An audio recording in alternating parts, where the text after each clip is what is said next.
नमस्कार। The Indian diaries में आपका स्वागत है। मैं हूं राकेश त्रिपाठी। हमेशा की तरह मेरे साथ एक खास मेहमान आज मौजूद हैं और वो मेरे शहर से हैं, इलाहाबाद से, यानी प्रयागराज से आप कह सकते हैं। इलाहाबाद हाई कोर्ट के बार एसोसिएशन के अध्यक्ष हैं अनिल तिवारी जी। तिवारी जी, आपका स्वागत है।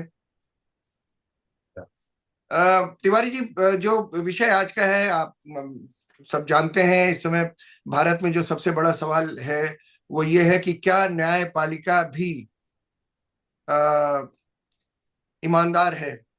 हालांकि ये सवाल उठना नहीं चाहिए। न्यायपालिका पर सबकी आंखें आकर टिक जाती हैं, निगाहें आकर टिक जाती हैं। लेकिन तो आपको मैं बता, ये सवाल आज पहली बार नहीं उठा है। जी, ये सवाल विगत 40 सालों से उठ रहा है, 50 सालों से उठ रहा है।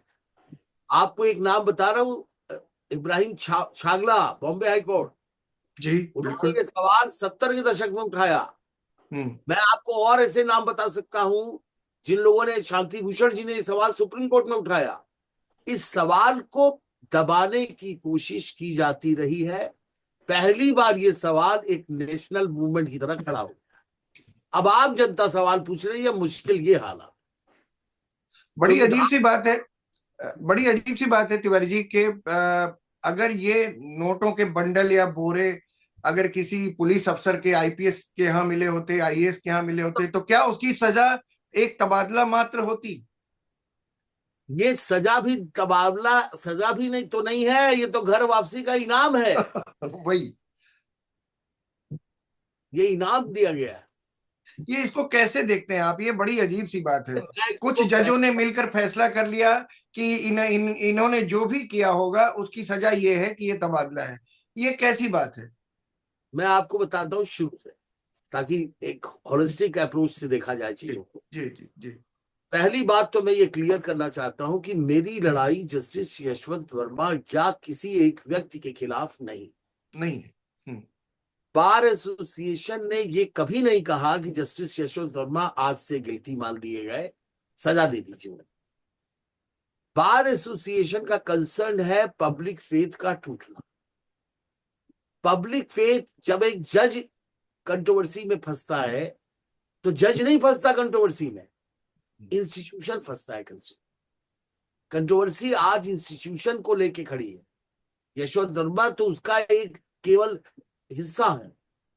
हमारा कंसर्न ये है कि जब ऐसी सिचुएशन आ गई है तो न्याय धोते हुए दिखना चाहिए। क्योंकि एग्जैक्ट। क्योंकि डैमेज जो है वो किसी एक को गिल्टी कह देने से या क्लीन चिट देने से हम्म। ये अब डैमेज रिकवर नहीं हो पाएगा। बिल्कुल। क्योंकि अब जनता ये कहती है, आम आदमी ये पूछता है कि अगर ये सवाल, यही सिचुएशन किसी भी दूसरे आदमी के साथ होती तो क्या जी, न्यायपालिका उसको इस तरह से ही करती? ये जी, सवाल पूछ रही है जनता। और दूसरे दूसरा सवाल निकल के आ रहा है जी। कि जनता दूसरा सवाल पूछ रही है कि इसका ये मतलब हुआ कि आप एक ऐसा क्लास है हिंदुस्तान में जो कानून से ऊपर है।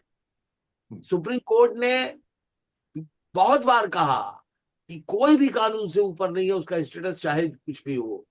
तो ये कहा हुआ वो अपने ऊपर अप्लाई क्यों नहीं कर क्यों रहे? नहीं? सवाल ये पूछ रही है जनता। हाईकोर्ट बार इलाहाबाद तो केवल विश्वास बटोरने की बात कर रहा है, संस्था बचाने की बात कर रहा है। लेकिन जनता जब सवाल पूछना शुरू करती है तो हिंदुस्तान की कोई ताकत ऐसी नहीं है कि उसका जवाब ज्यादा दिन रोका जा सके। अब लोग बिल्कुल। सड़क पे सवाल पूछ रहे हैं, अभी चुप हैं, धीरे से पूछ रहे हैं। जिस दिन उग्र होके पूछेंगे उस दिन क्या होगा भाई साहब? मेरी चिंता बिल्कुल सही। ये है कि क्या अनिल तिवारी माफिया अदालत में जाके बहस करेंगे? मेरी ये चिंता है। बहुत बड़ी बात कह दी आपने। मैं कहता हूं कि जब आप ये आपकी चिंता सामने आती है, आपके मन में ये बात आती है, तो क्या उस समय आपके मन में ये होता है कि सिस्टम में कहीं छेद है? अब आज तो मैं दूसरा शब्द इस्तेमाल करूंगा। जी। सिस्टम में छेद नहीं भाई साहब, छेद में सिस्टम बैठा हूं। तो पूरा पूरा सिस्टम कोलैप्स कर चुका है। This system should be change, time आ चुका है। और ये पहल न्यायालय की तरफ से ही होनी चाहिए कि 30, आप देखें 93 में स्टार्ट हुआ कोलिजियम सिस्टम, जी बहुत विश्वास था हम लोग को, जी। लेकिन 93 से 2025 आ चुका है। आज ये सवाल हमारे मन में उठने लगा कि ये सिस्टम सही, तो अगर मेरे मन में है, लोगों के मन में है, तो न्यायालय में जो हमारे ईमानदार न्यायाधीश लोग हैं उनके मन में भी तो है ये सवाल। लेकिन अब वो बिल्कुल। हिम्मत जुटानी पड़ेगी उनको ये कहने के लिए। अब आप देखिए एनजेसी वाला जजमेंट जी 4 बिल्कुल। किया, जी 4-1 से। 4-1 से। हम्म। उस 4 जजेस में से एक जज जब रिटायर हो गए, जी।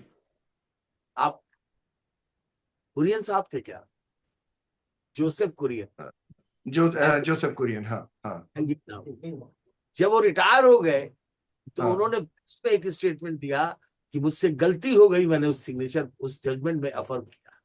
हम्म। तो ये बात समझ में नहीं आती कि ये जो विजडम है ये रिटायर होने के बाद एक्टिव होता है, तो क्यों एक्टिव हो जाता है? ये विजडम पहले का मैंने कहना हम इस सिर्फ ये था जी कि जी पूरा पूरा सिस्टम अब बदलने का समय आ चुका है। जी। अब चाहते मैंने इस घटना के बाद मैंने गूगल पे सर्च करना शुरू किया सुप्रीम कोर्ट के जो माननीय न्यायाधीश हैं इस समय।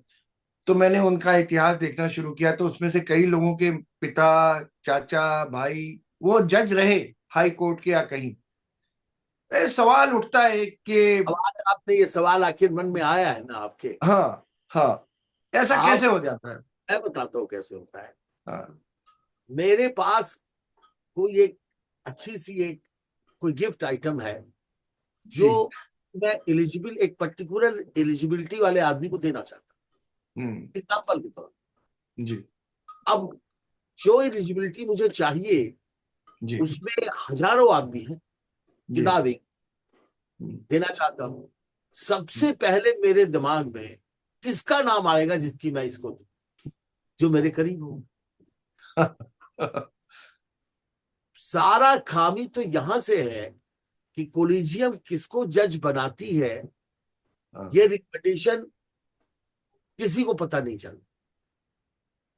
जो उनके करीब हैं, हाँ। इन्फ्लुएंशियल लोग हैं, हम्म। हम्म। सीनियर एडवोकेट्स की family, hmm. Not only senior advocate, senior advocates having influence influence, हाँ। हम्म। क्लोज टू द जजेस, जजेस फैमिली, हम्म। यही वो लोग हैं जो इस कोलिजियम के कंसिडरेशन के दायरे और यशवंत वर्मा के पिताजी भी तो जज ही थे हाई कोर्ट के। में जज थे। इनके फादर जज थे, बहुत हाँ। ईमानदार, बहुत अच्छे जज रहे, बड़ा नाम था अच्छा, उनका। वो इनके, पुराने जमाने के जज, हाँ। मैंने कहा ना 93 से 92 से पहले के अपॉइंटी जजेस हाँ।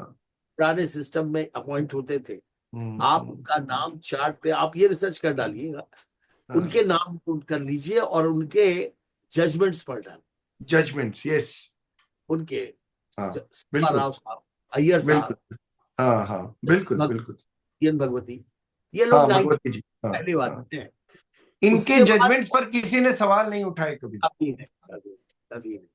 हाँ खन्ना साहब, हाँ और जरा 92 के बाद के जजेस के जजमेंट पढ़ डालिए, तो एक अंतर दिखाई देगा हाँ बहुत स्पष्ट।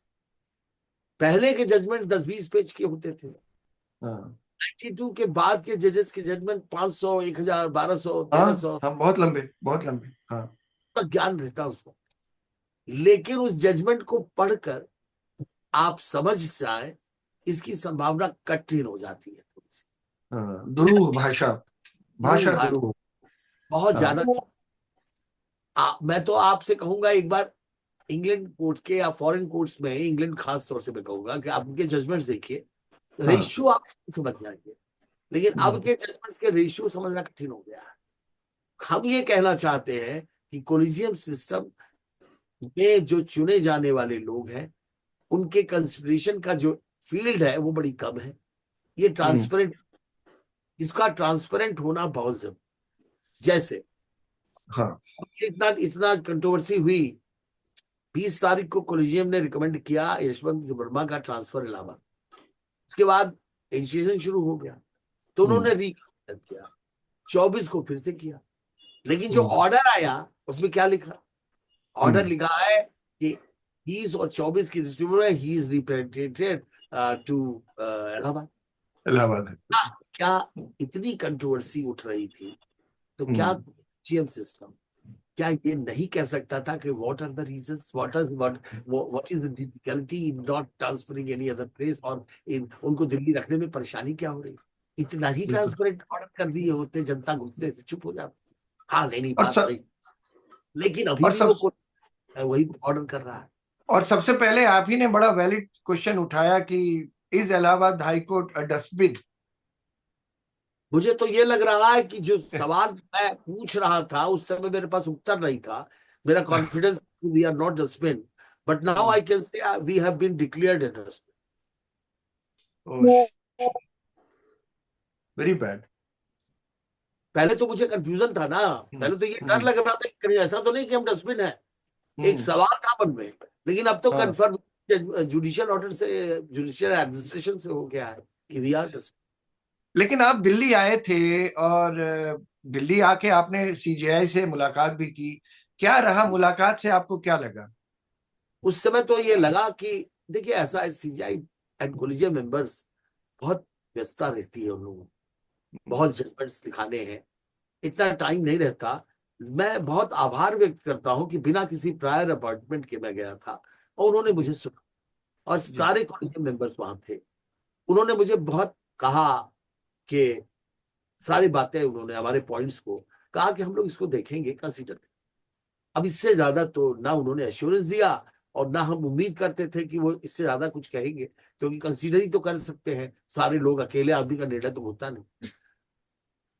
लेकिन एक बात बहुत क्लियर कहना चाहूंगा जी। कि मुझे ये अब भी फील होता है हम्म। कि सुप्रीम कोर्ट सिस्टम जो हमारा काम कर रहा है, प्रशासनिक व्यवस्था जो है, हम्म। वो हम्म। ये बात पसंद नहीं करती कि आप उससे सवाल पूछें। अच्छा। ओ, ये बहुत बड़ी बात कही आपने। मतलब न्याय का देश में सबसे बड़ा दरवाजा, अगर वहां आप घंटी बजाएं कि साहब मुझे न्याय चाहिए, या आपके इस पर सवाल करें, तो उन्हें अच्छा नहीं लगेगा। मैंने न्याय की फील्ड की बात नहीं की। नहीं, मैं मतलब सवाल स, कोर्ट के अंदर आज भी हिंदुस्तान की अदालतों में पूरी फेयरनेस है। अगर हम्म। समझदार जजेस यहाँ हैं, आप तब आप सवाल करिए, वो उसका वो डील करते हैं। मैंने कहा सिस्टम ऑफ एडमिनिस्ट्रेशन जो है, हाँ। when these judges discharge judicial function, they are honest। आप 99% लोग ईमानदार है, इसमें मुझे कोई शक नहीं, तभी बचा हुआ है जी। लेकिन हम्म। जब यही लोग एडमिनिस्ट्रेशन करते हैं, तो वहां हम्म। पे ये जो सुप्रीमेसी की फीलिंग है वो साफ नहीं। हम्म। एडमिनिस्ट्रेशन ट्रांसपेरेंट होना चाहिए, दिखना हम्म। चाहिए कि आप क्या कर रहे हैं और क्यों कर रहे हैं, क्योंकि पब्लिक रिव्यू करती है। पब्लिक का हम्म। फेथ जो है, वो हम्म। भरोसा जो है पब्लिक का, वो उसके हम्म। इनर कॉन्शियस के कारण है। उसका इनर कॉन्शियस रिव्यू करता रहता है कि ये बात सही हो। आज पब्लिक का फेथ टूट गया है, तो बटे हम्म। दिल्ली की दिल्ली की मेरी यात्रा में मेरा जी। समर्थन क्या हिंदुस्तान की 18 हाईकोर्ट बार एसोसिएशन के अध्यक्षों ने। हाँ, बिल्कुल मैंने देखा। इस बात तो मौजूद थे वहां, केरला, कर्नाटका, गुजरात। मुझे बहुत विश्वास था कि हमारी बात पर कुछ ना कुछ होना चाहिए। हालांकि इतना मान लिया उन्होंने कि जुडिशियल पावर उनको इलाहाबाद में नहीं दिया। हम्म। जब जुडिशियल पावर नहीं दिया, तो मैं आपका ध्यान आकर्षित कराऊंगा, कॉन्स्टिट्यूशन में शेड्यूल 3 देख लीजिए, अगर हम्म। सामने हो तो खोल भी लीजिएगा। शेड्यूल शेड्यूल 3 में ओथ दी हुई है कि अच्छा, उनकी ओथ क्या होती है। होती क्या है वो तो उनकी? हाँ। ये ओथ क्यों दिलाई जाती है? क्योंकि हम्म। उन्हें जुडिशियल फंक्शन डिस्चार्ज कर, हाँ। प्रशासनिक शिक्षा वाले, क्या किसी आईएएस ऑफिसर को दिलाई जाती है क्या? हाँ। हाँ। उन्हीं को दिलाई जाती है जो न्याय के फील्ड में होता है। जैसे एमपी लोकसभा में जो स्पीकर वो दिलाते हैं, जी। उनकी लैंग्वेज कुछ और होती है। ओथ जो दी है, ओथ का कंसेप्ट है, वो कंसेप्ट हम्म। 7 या 8 लोगों की मिनिस्टर का, जहां हाँ। पे आप को इम्पार्शियल होकर न्याय करना है। हम्म, जो आदमी जुडिशियल पावर एक्सरसाइज नहीं करने वाला है इलाहाबाद में, तो फिर उसको हम्म, वोट क्यों? वोट कर देंगे, हाँ। एक बात, जो आदमी इस व्यक्ति ने इलाहाबाद में ओथ ली पहली, जब यहाँ एलिवेट हुए, और यहाँ एक कांड है सिम्बावली शुगर मिल, आपको पता ही होगा। हाँ जी जी बिल्कुल पता है मुझे। दूसरी ओथ ली दिल्ली में, हाँ वहां कांड हो गया शुगर, ये कैश रिकवरी। अब तीसरी इलाहाबाद में लेने आए हैं, तो हाँ। ऐसी ओथ पर जनता कैसे भरोसा करे? We have decided to boycott this oath. तो अभी क्या फैसला किया आपने, मतलब अभी तो रिज्यूम हो गया ना, हड़ताल पहले थी लेकिन आप लोगों ने रिज्यूम कर दिया। पूरी बात लोग पहुंचा नहीं पाए आप तक। हाँ हमने हड़ताल सस्पेंड किया है। हाँ। अच्छा। उसके उसके दो कारण है। हाँ। पहला कारण यह है कि 6 दिन की हड़ताल में क्लाइंट्स की जो कुर्बानी होनी चाहिए थी, वो हम देख हम्म, रहे थे हो रही थी कुर्बानी। हालांकि क्लाइंट्स हमारे साथ थे, लिटिगेंट्स को हम लोग मदद कर रहे थे, हम्म, लेकिन फिर भी नुकसान उनका हो रहा था। तो मैं हम्म, ये लड़ाई लड़ किसके ले रहा हूं? मैं हम्म, लड़ रहा हूं आम लोगों के लिए जो न्याय पाने मंदिर में आ रहे हैं। हम्म, मैं उन्हीं उन्हीं के उन्हीं उन्हीं लिटिगेंट्स को मैं खड़ा हो जाऊं रास्ते में कि आप मंदिर में नहीं जाएंगे। एक कारण तो। दूसरा कारण है, यशवंत वर्मा जी ने, चाहे वो सिस्टम के रिजिड होने के कारण, he has come, he already sent to Allahabad. मेरे हड़ताल करने से अब वो वापस तो जा नहीं सकते, क्योंकि वो आ चुके हैं। और हड़ताल करके लिटिगेंट्स की एंट्री हम रोक दें, इसलिए हमने हड़ताल के निर्णय को सस्पेंड किया इस तब तक के लिए, जब तक कि वो जांच जो सुप्रीम कोर्ट कर रही है, कम से कम वही पब्लिक डोमेन में आ जाए। जब हम्म। वो पब्लिक डोमेन में आएगी, तो ऑन तब द फैसला। बेसिस जांच हम इसको फिर से मीटिंग करके रिज्यूम करेंगे। जी। लेकिन हम चुप नहीं है। हम हाँ। लोगों ने तत्काल दूसरा शक्ल अख्तियार कर, अब हम नेशनल कॉन्फ्रेंस करने जा रहे हैं 26 तारीख को अब इलाहाबाद में, जिसमें ओह। आपको भी हम आमंत्रित करेंगे। उसमें हम व्यवस्था ग्रेट। ये रखेंगे कि जो लोग जी आ जाएं वो जी उसमें जाएं, जो नहीं जी। आते हैं वो हाँ। वेब जुड़ेंगे, उनको हम ऑनलाइन बिल्कुल जोड़ेंगे, बड़ी बिल्कुल स्क्रीन होगी, बिल्कुल। तो हम अपने बात कहें।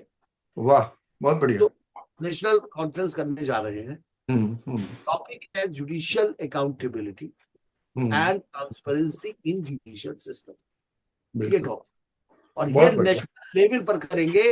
हिंदुस्तान की 18 हाई कोर्ट बार एसोसिएशन का सपोर्ट हमको अब तक मिल चुका है। जी देखा मैंने। और ये बड़ी बात है कि अकाउंटेबिलिटी नहीं है, सबसे बड़ा सवाल ये है, और आपने उसी को विषय रखा ये उठवा किसने दिया? हमने तो छोटी सी डिमांड की, है।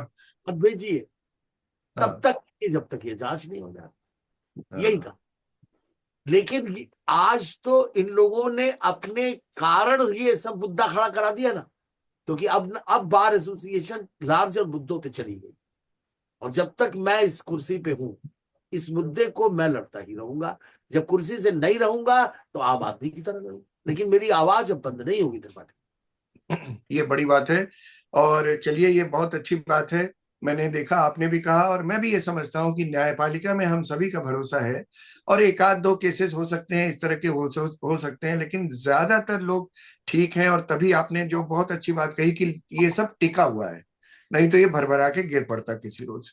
तो ये बड़ी अच्छी बात है। बहुत बहुत शुक्रिया तिवारी जी, बहुत बहुत शुक्रिया, आपने वक्त दिया। और हम जरूर अटेंड करेंगे वो कॉन्फ्रेंस और देखेंगे। इलाहाबाद हमेशा से अपने फैसलों के लिए बहुत ना ना, मशहूर रहा है। आप याद करिए इंदिरा गांधी का जो फैसला था, बिल्कुल। सिन्हा साहब का। तो सिन्हा साहब, हमारे पास सिन्हा साहब जैसे जज थे। जी हमारे पास, बिल्कुल। आप बताओ, मेरे पास ऐसे ऐसे जजेस, कन्हैया लाल मिश्रा वकील साहब जो थे, एडवोकेट जनरल हाँ, ऑफ उत्तर, मिश्रा भवन वाले, हाँ बिल्कुल। आप देखिए क्या हाँ नाम, बिल्कुल मुंशी अंबिका प्रसाद, मुंशी अंबिका बिल्कुल। प्रसाद को ले लीजिए आप। और पीछे चले जाएं तो टीबी सप्रू साहब थे, आप याद करें हाँ, कि कितने बड़े एक बड़े से वकील एक थे। नाम है, एक से एक नाम है। क्या ट्रेडिशन हमारा है! उस ट्रेडिशन में आज एक आदमी के लिए पूरा इंस्टीट्यूशन कैटेगरी में खड़ा हो गया है। मुझे गूज बम्प्स हो रहे हैं, मैं देख रहा हूँ, और मुझे अच्छा लगा, बहुत अच्छा लगा कि आप इतनी लड़ाई लड़ने के बाद भी पता नहीं कितने लोगों के निशाने पर आ गए होंगे आप, लेकिन इसके बाद भी आप कहते हैं कि आस्था है न्याय का जो सिस्टम है कि वो सही है। ये बहुत बहुत बहुत बड़ी बात है। बहुत बहुत शुक्रिया सर, बहुत बहुत बहुत शुक्रिया। फिर मिलेंगे आपसे बहुत जल्दी। Thank you.